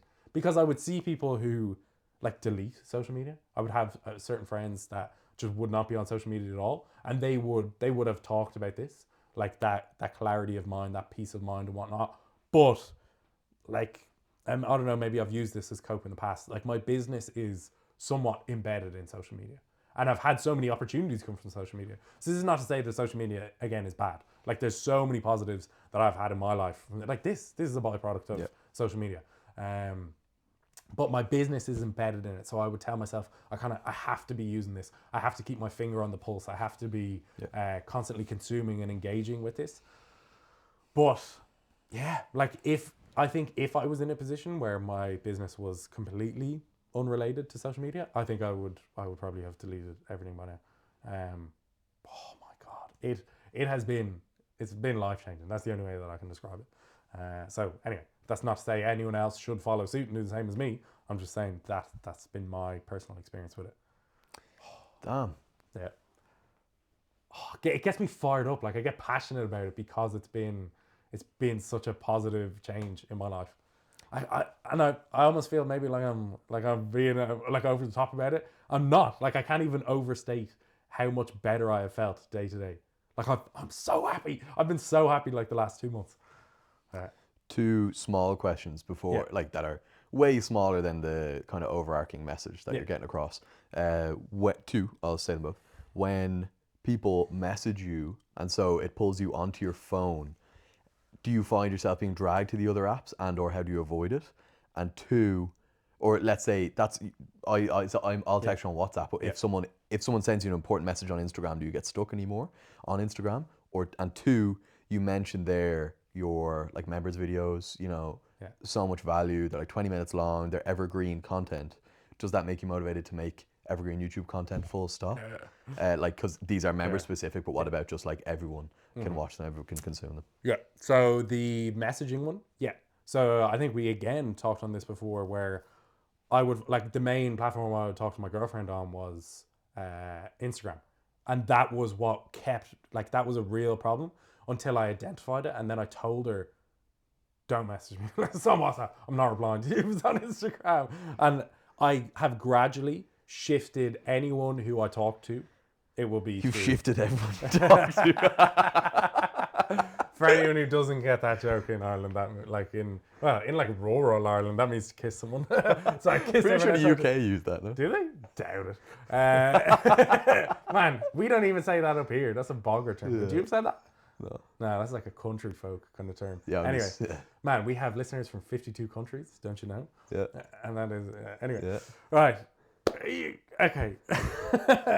Now I have to reset. What else are we going to talk about? Yeah, I've moved everyone over. Like, if I talk to someone, if it's like an important person that I talk to frequently, it will be on WhatsApp. If someone messages me like a quote unquote important message and it's on Instagram, I actually don't know. Instagram doesn't send me notifications properly. I've disabled a lot of the notifications, but I would still intermittently get like text notifications. But a lot of times, and I don't know if it's just because I don't use it as much anymore, but it won't even send me messages. So like when I go into the app, I will see messages for the first time. So I don't see anything until like 3 or 4 p.m. But even if I did see a notification, I have, like we even had it earlier. Like today we were talking to someone and it was something about like on Instagram. And you were like, oh, pull it up. And I was like, no, you pull it up because I don't go on Instagram until XYZ time. So like that's or like if I'm talking to someone and I know they'll need to get in contact with me, I'll be like, this is my number, message me on WhatsApp because I won't see it on Instagram. So yeah, even if it was important and I saw it, for the most part, I'd be like, I'll reply to this at 4 or 5 p.m. when I get onto it. Now there's been like once or twice that I broke that because we were trying to organize the podcast with Adam. So I had to go in, but even then I went into the message and then I put it away. But it's just like that breaking of the rule I don't like. It's just, I think it's easy when you just have like a hard and fast rule, such as that you just don't break. Good, yeah. You don't make compromises. You don't try find like a little wiggle room with it. Just that's the rule. Don't break that rule. You'll be fine. So yeah, as for that, yeah, I don't find any pull back to Instagram anymore. I think the rule has been really helpful to me. That has made like strict like confines to the behavior. Then what was the second question that you asked? The YouTube content. Oh yeah. So that's almost like what I'm using these members videos for, to like build up that confidence talking in front of the camera on these kind of longer form topics. So the members videos will be very specific to the process that I have in like my coaching and like the specific sheets that we use. That's what I will use as the examples as I'm talking through and whatnot. So the members videos will be super specific to like my processes, but I definitely do want to transition that into long form, like informative, educational YouTube content. So I'm using this as like the super specific niche beginning, build up that confidence talking about it in a longer form, and then make a broader, widerly applicable kind of video format of those topics. When When did you say? Yeah. I would say when we get the camera. Okay. That's kind of the thought process that I have when we get the camera, I think. Okay. It's exciting. Yeah. So I'd say 2025, early 2025. Yeah. I'll probably start with those. Because that was something that I would not have been confident doing before. I wouldn't have had enough confidence in my own opinion.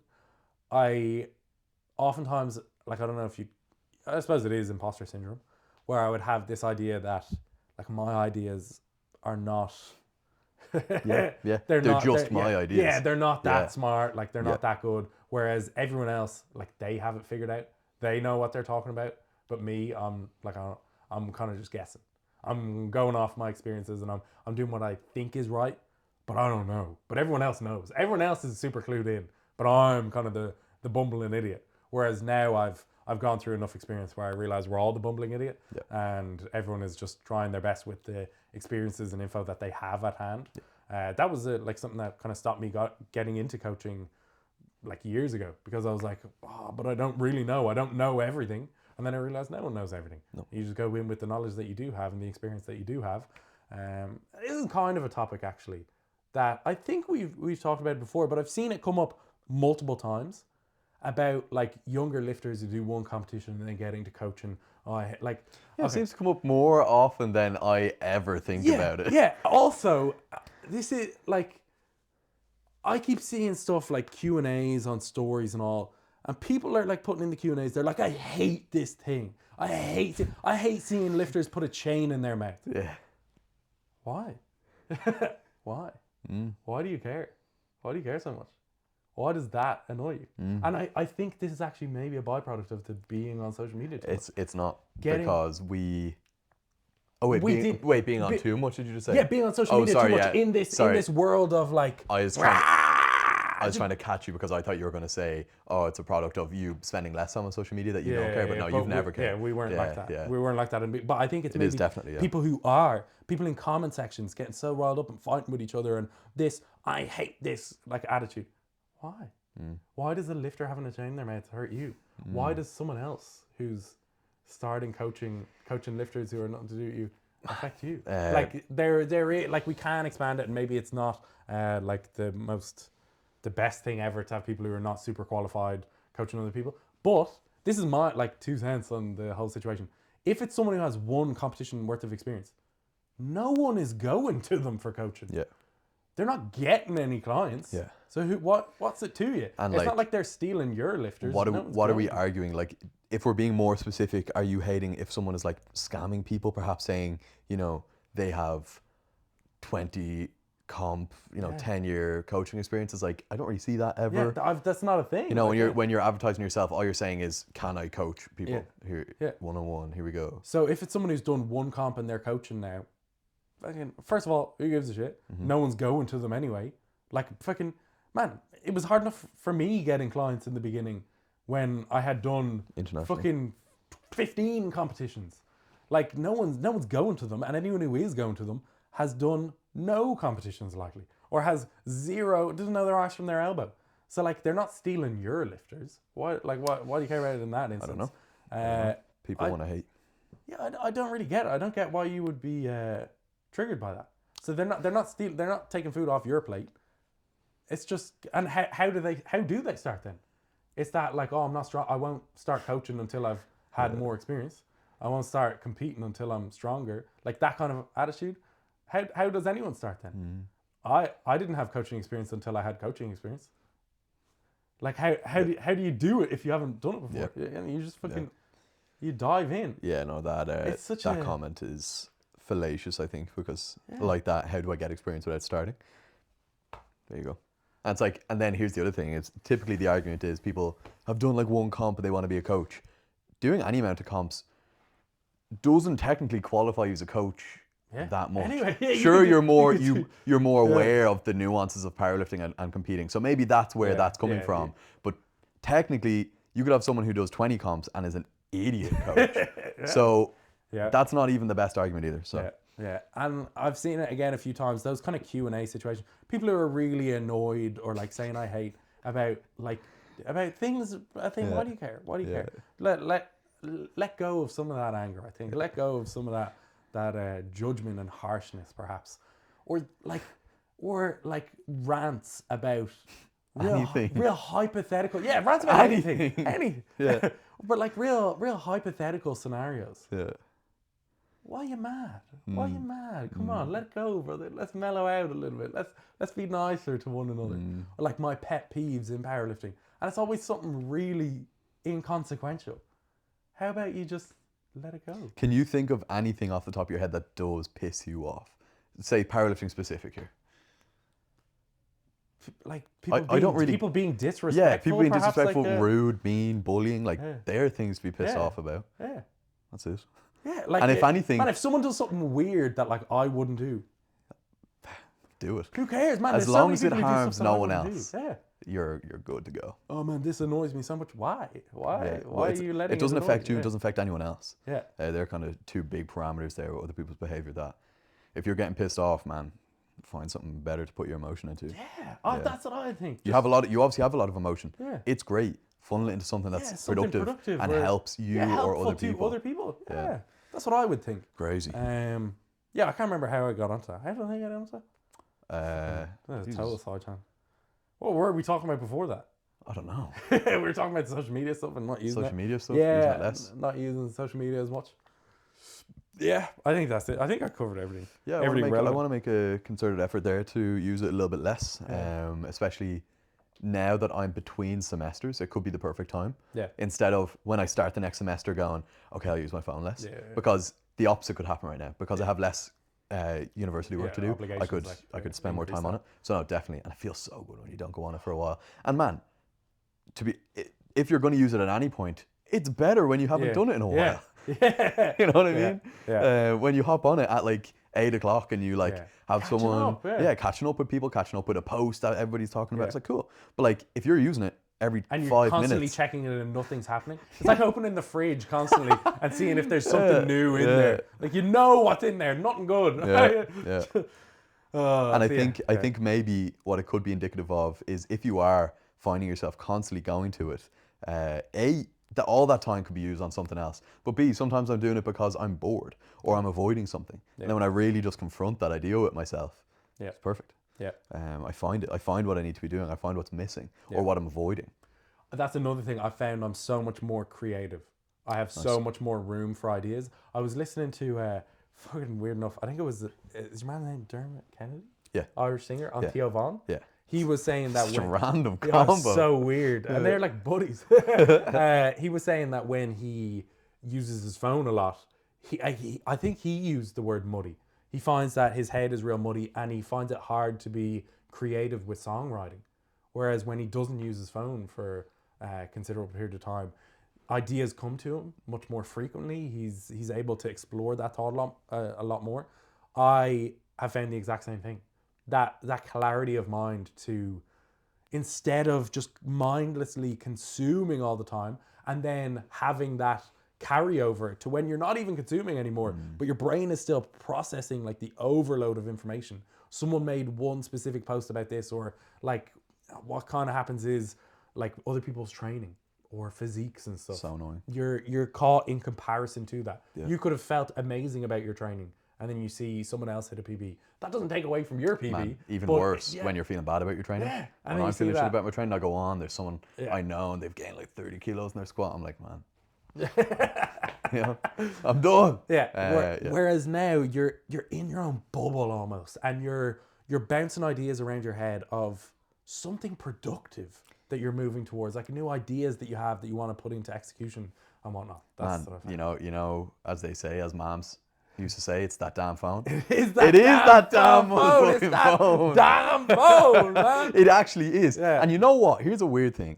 Years ago, obviously, I've grown up and I can take the nuance of things. I can conceptualize bigger pictures and the interwoven concepts and psychological implications of situations. Yeah. But I think years ago, it wasn't even the damn phone too much. Yeah. It was the phone combined with maybe social behaviors. Yeah. Now you could have, well, social behaviors are always going to be intertwined because it's always other people, but it's like, it doesn't have to be your friends. It doesn't have to be people you know. It's just the phone. It is the phone. It's what the phone has become and is becoming. Man, like exponentially in the last like 2 years. I'd say 2 years ago, there was still TikTok, there was still Instagram, but for some reason, in recent times, the algorithm's super powered. And it's like, it's not just the algorithm though, there's more to it. It's like the way the apps are designed. Man, that TikTok algorithm, that changed the game. And then Instagram became TikTok. Yeah. When Instagram became TikTok, probably like 2 years ago, that's when... Start at the end. That's when it killed me. Yeah. That's when it really got me. Yeah. Because there was a time Instagram was just your friends. It was the people you follow. It was like Facebook. It was that Facebook model of like who you were following. That was the prime like push of the algorithm. It would show you people that you followed and that you were interested in. And then it started, because I remember when it first started showing you things that you didn't follow. Weird, yeah. And you were like, I don't follow missed. this page. Yeah, you're like that, and I'm not interested in that. That missed. And now it's pure, it's just car crashes, it's fucking Here's the other thing rot. though, when you add it into it, is with the brain rot and all this bullshit, it's also polarizing content, and it's content that hurts your psyche. It's content that hurts you as a person, your kind of self-image, because you're drawing so many comparisons. Your image of the world. Your view of the world and society as well. Not only is it gluing you and taking you away from everything else, but then while you're there, you're becoming this like bullshit thinker. And I'm not targeting anyone there. I do. I'm like consuming the shit. And it's like, I know it's shit. And maybe, luckily, fortunately, I can screen it a little bit better than I could a year ago or 2 years ago or 3 years ago. But man, not only is everyone vulnerable to it, but it's And then you hear the stuff about like, okay, this is conspiracy time. oh wait, Where they're like in China, that TikTok is like all STEM stuff. I think there's like a STEM section in TikTok now for like our version. But wasn't there a thing like everyone was talking about in China? TikTok is like, it's like maths and like science equations and this and blah blah blah. So like they're all getting this really informative stuff, and the American version is fucking like the stupidest shit you could imagine. yeah. So like that's the conspiracy, that they're like dumbing down the kids there, and then they're like making the kids smarter. Now fucking I don't know if that's true, but they've had to make a STEM section for the American one after like threatening to get rid of it. Seen that. So I don't know. Yeah. Be careful what you're consuming, man, and what Be you're very careful. putting in your brain. I think the concept of living in your own bubble became so abstract and so foreign to people as social media grew. But it's such an old school thing that, you know, like kind of like waiting for people to reply and like thinking about what to text people. Whereas say 70 years ago, it was like, you can only talk to people that you see face to face. Yeah, in your bubble. And there's no like bullshit like, oh, what does that text mean? Or should I reply? Or it's like you see them and you just say it and you know. And that's just it. But there is something very special about living in your bubble that is nearly impossible to do right now until you remove yourself from social media. Oh, 100%. And it's like your bubble is the only relevant thing too. Yeah. And it's like, maybe you could argue that someone on social media could be in your bubble that is inaccessible face to face. I get that, and there is an argument to that. Message them on WhatsApp. Message them on WhatsApp is what I was going to go to there, because there's consuming shit outside your bubble. When it comes down to it, like let's say when you're in a bad mood, bad place, or something goes awry, or if all social media was cut off, the only thing that matters is the people in your bubble. And it has brought it back to that so much for me. That's actually one that I didn't mention so far. I've like deepened personal relations with people in my circle so much more over this like period of time. Nice. 100%. So you have to. Yeah. Because if you're not stuck on social media, you have to engage with the people around you more. And you want to. That's Instead of such being a in the positive room and everyone is on their phone, you're looking around and you want to talk to people. Yeah. And what happens is you end up having way more conversations. Way more and you get way closer. Meaningful conversations. Yeah. So we're talking about not pumping shit into your brain. And this is another like thought or really important concept that I've had, is like the stuff that you're consuming, is like your brain is like this fertile ground, but all the information that you're consuming is like the seeds that you're planting for what you're going to grow. And then those thoughts that you have is the reality that you create around you. So like the information that you're putting in is so significant to the reality that you're existing in.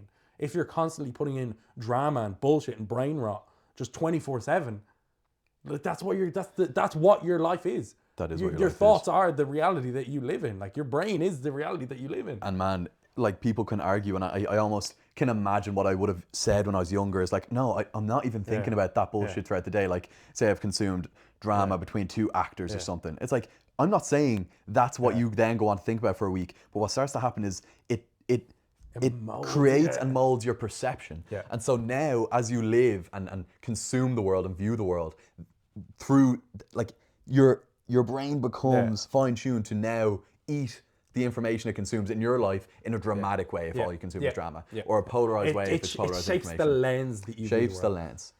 So what do we do about that instead? And this is what I have been trying to do, is manually inputting information into my brain and exposing myself to more info that I believe will be positive and will be seeds that will kind of flourish into productive outcomes. So I have been going heavy on the audiobooks. Oh my God, I am loving it. Because the question we got in the last podcast about the like most meaningful books that you've read or most impactful books, that got me thinking. And I showed you the stats of like my audiobook consumption has like doubled or tripled over the last 2 months. Wow, I've gone through like 5 or 6 books. Nice. The spread, a lot of it is on like communication, kind of like behavioral psychology and whatnot. Oh my God, I love it. Yeah, I'm like 4 of the books recently have been on like the same vein of communication. Crucial Conversations, banger. Super Communicators, banger. Can't even remember the other one. Motivational Interviewing. That's a really interesting one that we will cover. All of these books. Okay, premise that I'm trying to say here is there's so much like valuable, useful information that I have like come across in the last couple of months that I think in the coming podcast that we do together, we will, in large part, just discuss and explore these 100%, yeah. ideas or topics from these 100%. books. Kind of similar to like the Jocko podcast. Yeah. Now he does it very formally. He yeah. has the book. He highlights bits in the book. He just reads parts of the book and then discusses them afterwards.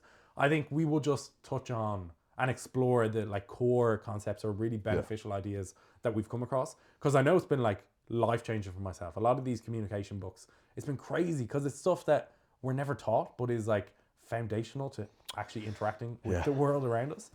So much really, really valuable information in there.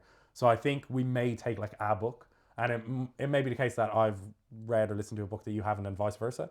But if we each, over the week, because I'm going through like a book a week, we may do a podcast and just explore, again, like condense the valuable lessons from those and kind of extrapolate our ideas or how it relates to us. And I think that's where the value is, or that's why we'd even bother doing it, is because if I was to listen to you explain a book to me, it's not so much that I want to hear the exact semantic content of the book, it's that I want to hear it having gone through your filter. And like, what does it mean to you? How did you consume the book?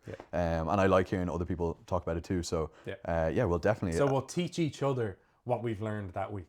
That's what I think we'll do. We'll come and in why it's relevant, how you you've understand it, how I should understand it. Because we'll do that anyway. I notice when we catch up, I will tell you like this is the concept and how this relates, and then it starts a discussion of how that one explanation applies to all these scenarios or anecdotes that we would have had in our own lives and whatnot. So I think that'll be really productive and insightful and useful.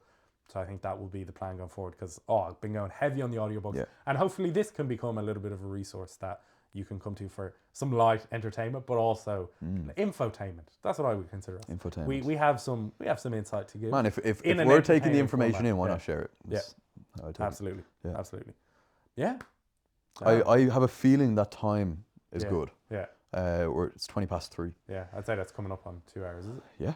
Nice.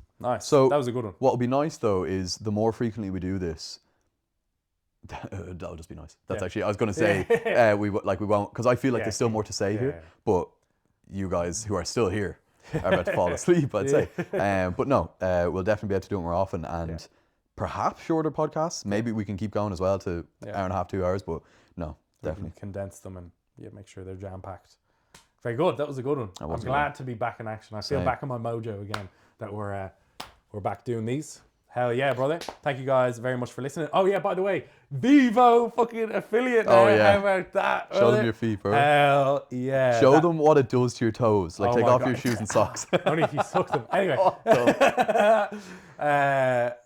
So yeah, that was hype. That was a really big one. That's one I wanted for a long time. Someone made a comment that it was the final Infinity Stone. I really like that. So anyway, if you want to get some My Protein products, you can get a 10% discount with code Blackwood.